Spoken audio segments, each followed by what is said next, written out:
श्री सीताराम शिखावस्थी के चैनल में आप सभी का स्वागत है। मैं हूँ शिखावस्थी।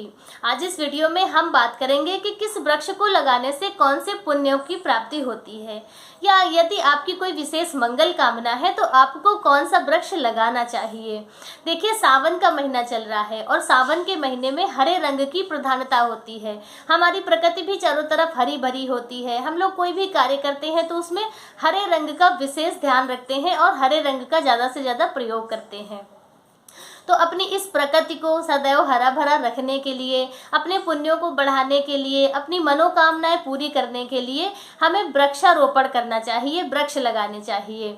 तो हम जानेंगे कि पद्म पुराण के अनुसार किस वृक्ष को लगाने से हमें क्या पुण्य प्राप्त होते हैं, क्या लाभ प्राप्त होते हैं, कौन सी हमारी मनोकामनाएं पूरी होती हैं। तो चलिए वीडियो की शुरुआत करते हैं। उससे पहले आप सभी से रिक्वेस्ट है कि वीडियो यदि अच्छा लगे तो वीडियो को लाइक जरूर कीजिएगा। चैनल पे पहली बार आए हैं तो चैनल को सब्सक्राइब जरूर कीजिएगा।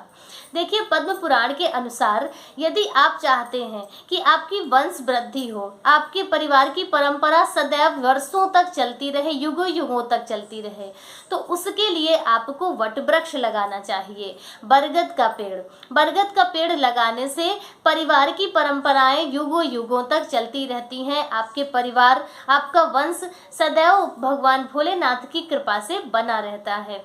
तो इसलिए वंश वृद्धि या अपने परिवार की उम्र को बढ़ाने के लिए आपको बरगद का पेड़ जरूर लगाना चाहिए।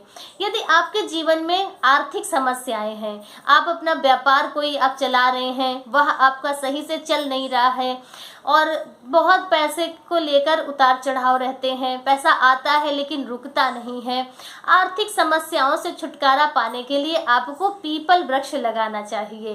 पीपल का वृक्ष लगाने से लक्ष्मी नारायण भगवान की विशेष कृपा प्राप्त होती है, माता लक्ष्मी का विशेष आशीर्वाद आपको प्राप्त होता है। इसके साथ ही पर्यावरण की दृष्टि से देखा जाए तो पीपल वृक्ष को लगाने से ऑक्सीजन की भी मात्रा बहुत ज़्यादा उसमें होती है।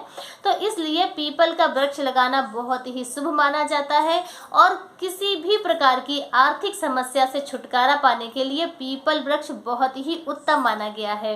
तो इसलिए पीपल का वृक्ष आप जरूर लगाएं। और इसी तरह है कि यदि आप अपनी वंश वृद्धि करना चाहते हैं, आपके परिवार में वंश वृद्धि आगे बढ़े, और जैसे बहुत होता है कि परिवारों में अब लोगों को पुत्र की आवश्यकता होती है, तो उस स्थिति में आपको अकोला का वृक्ष लगाना चाहिए। देखिए, यह जो वृक्ष है यह ज़्यादातर पहाड़ी इलाकों में पाया जाता है और जंगलों में यह ज़्यादातर लगता है। तो अकोला का वृक्ष वंश वृद्धि के लिए लगाना चाहिए। फिर है गूलर का वृक्ष। गूलर का वृक्ष लगाने से आपको साम्राज्य की प्राप्ति होती है। जैसे आप भूमि लेना चाहते हैं, जमीन खरीदना चाहते हैं, संपत्ति अपनी बनाना चाहते हैं, तो उसके लिए आपको गूलर का वृक्ष लगाना चाहिए। आपकी वह विशेष मंगल कामना जरूर पूरी होगी। और फिर है पाकर का, जिसे प्लक्ष भी बोलते हैं। तो पाकर का वृक्ष लगाने से आपके घर के जो भी लड़ाई झगड़े क्लेश इत्यादि हैं वह दूर होते हैं। किसी भी तरह की पारिवारिक समस्याएं जो होती हैं उनसे निजात मिलता है, गृह कलेश से छुटकारा मिलता है। और कहते हैं कि जितने भी सौभाग्य होते हैं, संपूर्ण सौभाग्य, सुख समृद्धि आती है पाकर का वृक्ष लगाने से। तो अब सभी को पाकर का वृक्ष एक जरूर लगाना चाहिए। और फिर है नीम का वृक्ष। नीम का वृक्ष लगाने से आरोग्यता प्राप्त होती है। यदि आप चाहते हैं कि आपके घर में कभी किसी को कोई भी बहुत बड़ी बीमारी ना हो, आज के समय में देखिए कितनी बड़ी बड़ी बीमारियां होती हैं ऐसी कि लाइलाज, इतना साइंस आगे होने के बावजूद भी होता है कि इंसान को ऐसी बीमारी हो जाती है कि पता ही नहीं चलता है, और जब तक पता चलता है तो इतना समय हो जाता है कि फिर वह दवाइयाँ ही नहीं असर करती।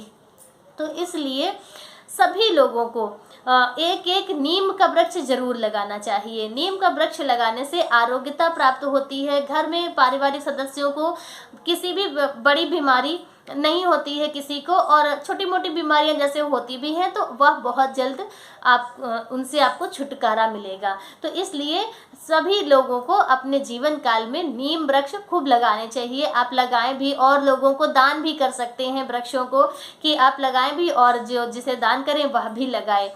तो इसलिए आप इस हरियाली अमावस्या पर इन वृक्षों में से आप कोई भी वृक्ष जहाँ हो सके जरूर लगाएं। तो नीम का वृक्ष लगाने से आरोग्यता प्राप्त होती है। देखिए, पुत्र की चाह तो सभी रखते हैं, लेकिन बहुत ऐसे दंपति मिले हैं, मुझे भी मिले हैं, और बहुत ऐसे लोग हैं जो पुत्री की कामना करते हैं। जैसे एक बेटा है तो चाहते हैं कि एक बेटी हो जाए तो हमारा परिवार पूर्ण हो जाए। तो यदि आप सर्वगुण संपन्न पुत्री चाहते हैं, भगवान लक्ष्मी नारायण की उस पर कृपा हो, लक्ष्मी माता स्वरूपा आप पुत्री की कामना करते हैं, तो आपको जामुन का वृक्ष लगाना चाहिए। पद्म पुराण के अनुसार जामुन का वृक्ष लगाने से पुत्री की प्राप्ति होती है, सर्वगुण संपन्न पुत्री की प्राप्ति होती है। अब जैसे पुत्री की प्राप्ति हुई तो अब आप चाहते हैं कि जैसे बहुत लोगों के पास पुत्री नहीं है, सिर्फ पुत्र ही हैं, तो वह चाहते हैं कि पुत्री जैसी उन्हें सर्वगुण संपन्न लक्ष्मी माता के स्वरूप में बहू मिले। तो यदि आप अच्छी सर्वगुण संपन्न बहू चाहते हैं तो आपको अंगूर और अनार के वृक्ष लगाने चाहिए। अंगूर की बेल आप लगा सकते हैं, अनार के वृक्ष लगाइए, तो उससे आपको सर्वगुण संपन्न बहू की प्राप्ति होती है। और फिर है बेल का वृक्ष। सावन के महीने में यदि आपने एक बेल का वृक्ष नहीं लगाया तो समझ लीजिए कि आपकी हरियाली अमावस्या ऐसे खाली ही चली जाएगी। तो इसलिए बेल का वृक्ष जरूर लगाना चाहिए। सावन के महीने में यदि आप बेल का वृक्ष लगाते हैं तो बाबा भोलेनाथ की आपको कृपा प्राप्त होगी, माता लक्ष्मी का आशीर्वाद प्राप्त होगा, संतान सुख की प्राप्ति होगी, और उसके साथ ही आपका जो संतान है उनका उज्जवल भविष्य होगा। संतान पक्ष आपका मजबूत होगा। आपकी संतान है तो वह अच्छी होगी, आज्ञाकारी होगी। यदि आपके पास संतान नहीं है तो आपको संतान की प्राप्ति भी बाबा भोलेनाथ जरूर कराएंगे। तो इस बार इस हरियाली अमावस्या आप बेल का वृक्ष जरूर लगाएं और अपनी मनोकामनाएं पूरी करें। और ज़रूरी नहीं है हरियाली अमावस्या, आप कभी भी इन वृक्षों को लगा सकते हैं। बस जो कोई भी देखिए अच्छा कार्य करते हैं तो शुभ तिथि शुभ समय जानकर ही करना चाहिए। तो जब भी आप, और वृक्षारोपण कोई छोटा मोटा कार्य नहीं होता है, तो जब भी आप वृक्ष लगाएं तो अच्छी शुभ तिथि पर शुभ समय पर वृक्षारोपण जरूर करें, बहुत ही अच्छा और शुभ माना जाता है। देखिए, स्कंद पुराण में ऐसा वर्णन है कि 10 पुत्र समा कन्या, 10 पुत्रों के समान एक कन्या होती है, और 10 कन्या समो तरु, और 10 कन्याओं के समान एक तरु यानी एक वृक्ष होता है। तो यदि आप एक वृक्ष लगाते हैं तो वह 10 कन्याओं के समान है, और 10 कन्याओं के समान 10 पुत्रों के समान एक कन्या होती है। तो यानी कि आप एक पेड़ लगाते हैं तो आपको 100 पुत्रों के समान पुण्य होंगे। जितने भी आपके 100 पुत्र होकर वह पुण्य कार्य करेंगे, वह पुण्य कार्य आपको एक वृक्ष लगाने से प्राप्त होता है, ऐसा स्कंद पुराण कह रहा है। स्कंद पुराण में ऐसा वर्णन है। तो इसलिए सभी लोगों को वृक्षारोपण जरूर करना चाहिए, और वह वृक्ष लगाएं जो ज़्यादा समय तक चलते हों, अच्छे मतलब उनकी जो आयु होती है वह लंबे समय तक चलती हो, उन वृक्षों को लगाना चाहिए।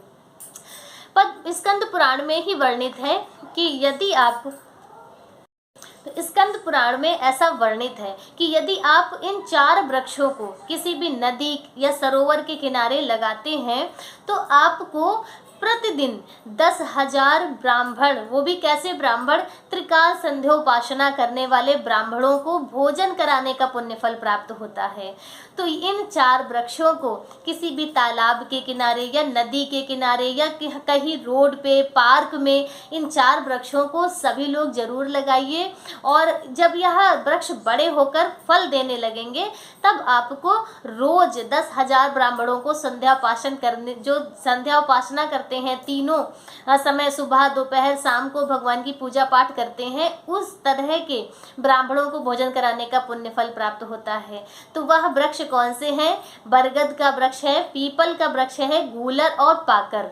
इन 4 वृक्षों को लगाने, देखिए चारों वृक्षों में फल लगते हैं और वह जो छोटे छोटे फल होते हैं वह कितने जीव जंतु पशु पक्षी कितने सारे होते हैं जो खाते हैं। तो जितने भी वह पशु पक्षी जीव जंतु तृप्त होंगे उतने ही जीवों को आपको भोजन कराने का पुण्य फल प्राप्त होगा। तो सभी लोगों से ऐसा निवेदन हम भी करते हैं और मैं स्वयं भी इस कार्य को करूंगी। 1-2 पेड़ मैंने लगाए भी हैं और भी जो पेड़ हैं वह भी मैं ज़रूर लगाऊंगी और आप सभी लोग भी ज़रूर लगाइए इन 4 वृक्षों को। कहीं भी आपको जगह मिल जाए, तालाब का किनारा हो, नदी का किनारा हो, तो वहाँ पर इन 4 वृक्षों को लगाकर यह पुण्य कार्य जरूर करें। इसके साथ ही यदि आप पलास के पत्तों से बना पत्तल हो या दोना हो और तो उसमें यदि आप अपने ब्राह्मणों को भोजन कराते हैं तो स्वर्ण के बर्तन में भोजन कराने का पुण्य फल प्राप्त होता है। तो आप विशेषकर जैसे श्राद्ध इत्यादि कार्य होते हैं या पितृपक्ष में आप जब ब्राह्मणों को भोजन कराते हैं तब आप इन पलास के पत्तों से बने बर्तन का प्रयोग जरूर करें, क्योंकि इससे आपके पितृ भी तृप्त होंगे। और यदि आपने 2 ब्राह्मणों को भी भोजन करा दिया और तो सोचिए कि जितने भी ब्राह्मणों को आप भोजन करा रहे हैं तो उन ब्राह्मणों को सोने के बर्तनों में भोजन कराने का पुण्य फल प्राप्त होता है। तो यह छोटे जो कार्य होते हैं लेकिन इनसे देखिए कितने पुण्यों की प्राप्ति होती है। तो इन चीज़ों का विशेष ध्यान रखें और इन कार्यों को जरूर करें। तो और हमारी कोई कही सुनी बातें नहीं है या पुराणों की बातें हैं, तो इन बातों को मानना भी चाहिए। तो उनसे हमें लाभ ही प्राप्त होगा, पुण्य ही प्राप्त होंगे, हमारे बिगड़े कार्य बनेंगे, हमारे जीवन की जो परेशानियां जीवन में आती हैं वह सभी दूर होंगी और माता लक्ष्मी का भी आशीर्वाद प्राप्त होगा। तो इस बार हरियाली अमावस्या पर या सावन के महीने में या उसके बाद भी जब आपके पास समय हो तब आप खुद भी वृक्ष लगाएं और औरों को भी वृक्ष लगाने के लिए प्रेरित करें। देखिए, जब सृष्टि की रचना ब्रह्मा जी ने की तो उन्होंने सभी क्षेत्रों में सबके राजा बनाए, जैसे सर्पों के राजा, नागों के राजा। तो उसी प्रकार वनस्पतियों के भी राजा बनाए गए। तो वनस्पति और औषधियों के राजा चंद्रमा को बनाया गया। तो चंद्रमा ही पलाश वृक्ष के रूप में है। जैसे वनस्पतियों में जो पलाश का वृक्ष है वह चंद्रमा का स्वरूप है और चंद्रमा ही वनस्पतियों के राजा माने जाते हैं। तो पलाश का वृक्ष भी हमारे अपने संस्कृति में पूजनीय है और पलाश का वृक्ष भी जरूर लगाना चाहिए, उससे भी हमें पुण्यों की प्राप्ति होती है। तो इस हरियाली अमावस्या पर आप सभी लोग यह शुभ कार्य जरूर करें, एक वृक्ष सभी लोग जरूर लगाएं और उत्तम पुण्य फलों की प्राप्ति करें। वृक्षों से जुड़ा यह जो हमारा वीडियो है आप सभी को कैसा लगा कमेंट करके जरूर बताएं। मिलते हैं दूसरे वीडियो में किसी दूसरी जानकारी के साथ, तब तक के लिए श्री सीताराम, हर हर महादेव।